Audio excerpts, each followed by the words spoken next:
J'aime mener, moi aussi, la guerre de ma libération et fêter parfois mes indépendances. Bonjour Kamel Daoud. Bonjour. Vous êtes l'un des grands intellectuels de notre époque. La une du Point vous a baptisé l'intellectuel qui secoue le monde. Vous avez envie de secouer le monde aujourd'hui? Écoutez, j'espère mériter ce titre, franchement. Mais en même temps, j'ai envie de me libérer, d'imposer mes libertés, aussi d'imposer mes indépendances, de défendre mes idées, ma vision du monde, de mériter ma vie. Oui, c'est-à-dire vivre pour maintenant, pas forcément toujours avec ce renvoi au passé d'Algérie. Surtout pas. Et pas uniquement ce culte du passé que je trouve assez contraignant, assez frustrant aussi. Nous sommes responsables du présent aussi, et Oui. surtout. Et pas toujours rappeler finalement que la colonisation aurait pu être un crime contre l'humanité, comme l'a dit Emmanuel Macron à Alger. Écoutez, pour que les choses soient claires définitivement, et je n'aime pas revenir sur cette question parce que c'est devenu pratiquement une sorte de tribunal de sommation et d'inquisition. La colonisation a été un crime, oui. L'histoire a tranché, les politiciens ont peut-être quelques opinions n'ont pas tranché, ça c'est clair. Est-ce que je dois en parler toute ma vie? Non, j'ai le droit de vivre et j'ai le droit d'être un ancêtre pour mes enfants, que les choses soient claires. Est-ce qu'il faut avoir un culte de l'histoire? Non. Est-ce que la France doit présenter des excuses pour l'Algérie? Écoutez, moi j'en ai pas besoin, franchement. J'ai pas besoin d'excuses, j'ai envie de construire un présent pour moi et un futur pour mes propres enfants. Est-ce que la colonisation a été une œuvre positive? Je l'ai dit, la France aura mieux à faire à essayer de trouver une œuvre positive maintenant pour le présent et pour son futur et ses enfants. J'en suis fatigué de cette histoire-là. Je pense que je dois du respect à ceux qui se sont battus pour que je sois vivant et libre, mais je pense qu'ils sont morts pour que je sois vivant et libre. Oui, comme vous dites, je veux être libre au nom de ceux qui sont dans la tombe et qui se sont battus pour cette liberté. Et ça, c'est important. Je pense que c'est un devoir moral de continuer cette liberté, de la mériter aussi, de la construire. Les gens ne sont pas morts pour qu'on meure tout le long de notre vie.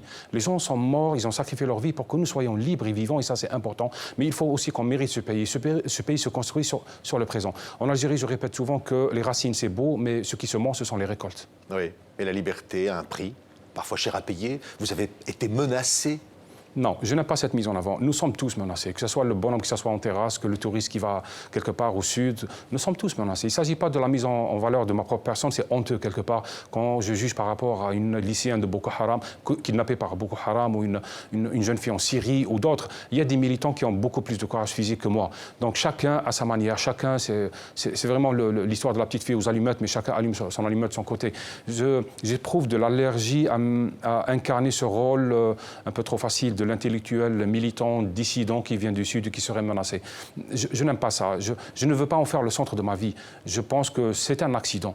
Et je pense que l'essentiel, c'est de ne pas y penser tout le temps, mais de penser tout le temps. Oui, mais quand vous avez vu les réactions aux propos en 2015, au moment du Nouvel An, ces viols collectifs à Cologne, ce que vous avez rappelé sur le rapport au corps, et finalement les conséquences et les réactions que ça a suscité. Ça veut dire que j'ai touché quelque chose de juste, quelque chose qui procède à la fois du pathos et de l'affect. Ça veut dire que la question est urgente, qu'elle est profonde. Oui. Sinon, on n'aurait pas réagi de la même manière. La misère sexuelle? Pas uniquement le rapport au désir, le rapport à la femme.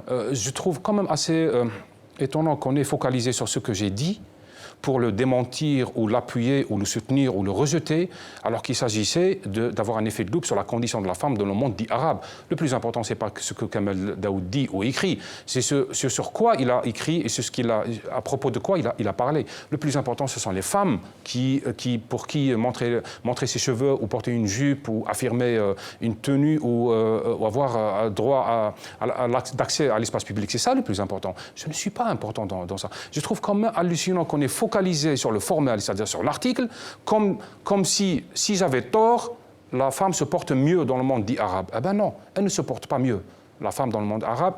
Et ça, c'est une question fondamentale. C'est une urgence fondamentale pour nous. Oui, mais le corps, ce rapport au corps, et vous en parlez même pour vous, vous dites, je voulais me réapproprier finalement ce corps maudit d'une certaine façon, duquel on voulait me priver. Je pense que aussi c'est une culture qui était un peu post-méditerranéenne quelque part, dans tous les monothéismes, ce rapport honteux, culpabilisé au corps. C'est-à-dire, le corps pour moi est notre seule richesse, c'est notre capital. C'est ce que nous envie, les cieux ou ou les livres ou les prêcheurs. Le corps, c'est beau. Le corps, c'est l'instrument, c'est le lieu de la rencontre d'autrui et c'est le lieu de la conquête. J'aime réhabiliter le corps, le disculpabiliser, le purifier, mais pas parce que je suis impur, mais pour aller encore plus loin. J'aime le corps du sportif. J'aime le corps qui va vers l'avant, qui conquiert, qui se bat, qui est le centre du monde. Le corps doit être réhabilité. Oui, et la religion dans tout ça. Et vous dites à un certain moment, on reparle des femmes, vous dites, lorsqu'on regarde vers le ciel, à chaque fois, c'est la femme qui va être la victime. Les religions sont un choix intime. Lorsqu'elles ne le sont plus, ça devient des idéologies de conquête de pouvoir ou de domination. Et toutes les religions sont passées par ce cycle-là.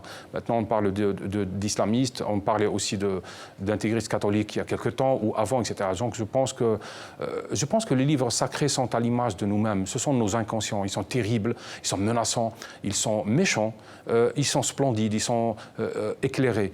Les livres sacrés sont nous. Et le choix religieux, c'est le choix moral et éthique de chaque personne. Je n'aime pas discuter de religion, je ne suis pas théologue, je ne suis pas quelqu'un spécialiste dans les religions. Je discute de cette idéologie lorsqu'elle est transformée en idéologie pour toucher à ma liberté. Et vous avez aussi provoqué de nombreuses réactions lorsque vous avez dit l'Arabie Saoudite est un Daesh qui a réussi. Écoutez, je pense que c'est aussi une clé pour comprendre le présent. Et c'est une clé aussi pour que vous, en Occident, vous assumez aussi vos responsabilités. Dire que l'islamisme menace le monde, c'est de l'ordre de l'évidence. Mais dire que l'islamisme vient d'ailleurs, c'est de l'ordre de l'hypocrisie aussi. Un islamiste ne tombe pas du ciel. Il est l'enfant de quelques idées. Il est l'enfant de chaînes satellitaires, de livres qui circulent gratuitement, de prêcheurs, etc. Donc c'est l'enfant aussi d'une force de frappe financière, d'une matrice qui a de l'argent pour faire circuler ces idées-là. Et cet argent, on sait d'où il vient et il vient aussi de votre poche. Donc on ne peut pas résoudre ce problème-là sans assumer l'entière responsabilité. Chez nous, intellectuels du Sud, chez vous, intellectuels de l'Occident ou d'ailleurs, mais en même temps une responsabilité éthique et morale. Il ne faut pas se fermer les yeux. Oui, et cela veut dire qu'aujourd'hui, l'islamisme est un phénomène face auquel on n'a pas les réponses. Vous dites on sera condamné finalement à ça. Vous parlez d'un 11 septembre universel qui dure depuis 10 ans. Et dont nous sommes les premières victimes, pas uniquement vous. C'est plus retentissant en Occident parce qu'il y a une surmédiatisation évidente. Mais de l'autre côté, vous savez, les Syriens ont payé, les Algériens ont payé, des Libyens, des Tunisiens, un peu partout dans le monde. Il n'y a pas de nationalité de la victime qui est là. Il y a vraiment une internationalisation de la cible et de la victime. Donc c'est quelque chose qu'il faudrait réfléchir, sur quoi il faut réfléchir avec responsabilité, mais aussi avec courage. Dire que c'est le mal qui vient d'ailleurs de l'autre côté de la mer, c'est trop facile. Et dire que je ne suis pas responsable, c'est trop facile. Laisser le discours religieux sous monopole de ce qui en font usage politique, c'est trop facile. Je pense que chacun doit assumer sa responsabilité. Oui, et de dire, en Algérie, vous, Kamel Daoud, lorsque vous étiez notamment journaliste, vous avez vu les atrocités, cette décennie noire. Vous dites finalement, on a été les premiers à subir l'équivalent de ce que fait Daesh aujourd'hui. Tout à fait, tous les Algériens vous l'affirmeront. Nous avons subi ce que subit le monde maintenant dans la solitude, dans l'hypocrisie internationale aussi, des gens qui ne comprenaient pas, sans Facebook, sans YouTube, sans réseaux sociaux, sans informations alternatives. Donc c'est une expérience quand même très traumatisante pour l'Algérie. On n'arrive pas à l'écrire, on n'arrive pas à la dire, on n'arrive pas à la raconter, mais on arrive à la voir dans le reste du monde. Et ça inquiète beaucoup d'Algériens. Quand je parle d'islamisme, je suis en droit de le faire. Je ne suis pas un Français qui vit ici en France et qui se retrouve rejeté parce que pour des histoires de confession, de territoire, de confession, etc. Je suis un Algérien, enfant d'une guerre qui l'a marqué profondément et qui réagit avec affect, avec violence parfois, avec radicalité face à la mort. Il ne s'agit plus d'avoir raison ou d'avoir tort, il s'agit d'être vivant ou d'être mort. C'est ça le plus important. C'est ce qui motive ma vision du monde. Oui. Et c'est ce qui explique aussi, quelque part, les formules crues, lapidaires, très dures, les positionnements un peu durs par rapport à... une forme de courage aussi qu'il vous faut avoir. Je ne suis pas courageux, je suis quelqu'un qui se défend. Le mot courage suppose quelque chose qui me dépasse. Je ne l'ai pas, franchement. Je pense que j'ai une seule vie. Je pense qu'on vient au monde, je suis né seul, je mourrai seul. Et ce qui se passe entre les deux est de ma responsabilité et que je mérite de vivre comme je l'entends. Quelque part, j'ai aussi un slogan que je répète toujours, celui qui ne peut pas mourir à ma place n'a pas le droit de vivre à ma place. Oui, vous dites à un moment, ce n'est pas la mort qui vous fait peur, c'est la vie. Pour beaucoup de gens, la vie fait peur. Vous savez, lorsqu'on opte pour des réponses au lieu d'assumer l'interrogation permanente de la vie, ça veut dire qu'on a peur de la vie. Les gens ont peur de la mort et ça c'est commun, mais beaucoup de gens ont peur de la vie et ça c'est encore plus tragique parce que vous allez passer votre vie à vous cacher, à refuser de pousser la pierre de Sisyphe, à chercher des réponses là où elles n'existent pas, à refuser le poids du monde. Le monde nous a été donné, peut-être imposé, je ne sais pas, on y est, on doit le porter sur le dos. C'est nous qui sommes maîtres du sens, des écritures, des sculptures, de tout ce qu'on nous impose. Le sens c'est nous, ce n'est pas l'objet. Oui, un jour un ancien ambassadeur américain en Algérie a dit « ce pays est malheureux ». Vous avez noté cette phrase. C'était vrai, l'Algérie est malheureuse. Parce que c'est une phrase qui m'avait frappé. Nous sommes un beau pays, franchement. Un pays vaste, un pays qui a de l'argent, un pays qui a une histoire très belle de décolonisation, très courageuse. Vous parlez de courage. Un pays qui a toujours rêvé de liberté et d'indépendance, mais quelque part, on a l'impression qu'on s'est posé un lapin, ou qu'on a raté une occasion, ou qu'on rate cette occasion d'une manière permanente, ou qu'on a peur de la vie collectivement, qu'on a peur des grands choix.